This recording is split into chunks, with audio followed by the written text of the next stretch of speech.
మీ అందరికీ వందనాలు. ఈరోజు వాక్య సారాంశం ఏంటంటే ఆత్మఫలాల్లో 7వది విశ్వాసము. అసలు విశ్వాసము అంటే ఏంటి? దేవుడి విశ్వాసము గురించి బైబిల్ గ్రంథంలో అనేక మార్లు లిఖింపజేశారు. విశ్వాసం అంటే ఏంటో ఇప్పుడు తెలుసుకుందాం. హెబ్రీయులకు రాసిన పత్రిక 11వ అధ్యాయం 1వ వచనం. విశ్వాసం అనున్నది నిరీక్షింపబడి వాటి యొక్క నిజస్వరూపమును అదృశ్యమైనవి ఉన్నవనుటకు రుజువై ఉన్నది.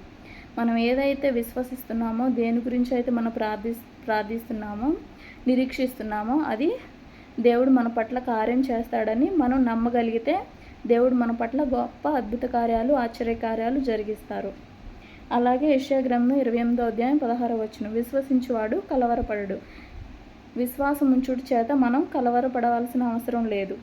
మనం ప్రార్థన చేసి దేవునికి మన కార్యాన్ని అప్పచెప్పినట్లయితే, దేవుని యందు విశ్వాసం ఉంచినట్లయితే దేవుడు మన పట్ల గొప్ప కార్యాలు, అద్భుత కార్యాలు చేస్తాడు.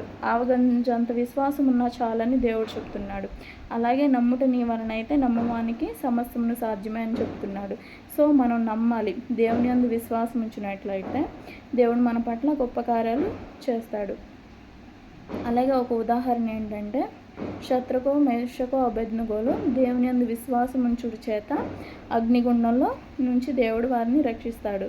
నిరీక్షణకు ఆధారం లేనప్పుడు కూడా అబ్రహాము దేవుని యందు నిరీక్షణ కలిగి జీవించడం చేత అతడు నీతిమంతుడిగా తీర్చబడతాడు. మనం కూడా దేవుని యందు విశ్వాసం ఉంచి జీవించినట్లయితే దేవుడు మన పట్ల గొప్ప కార్యాలు చేస్తారు.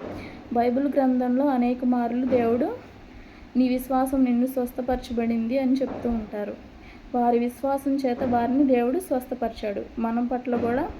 మనం కూడా దేవుని యందు విశ్వాసం ఉంచినట్లయితే మన పట్ల కూడా దేవుడు గొప్ప కార్యాలు చేస్తాడు.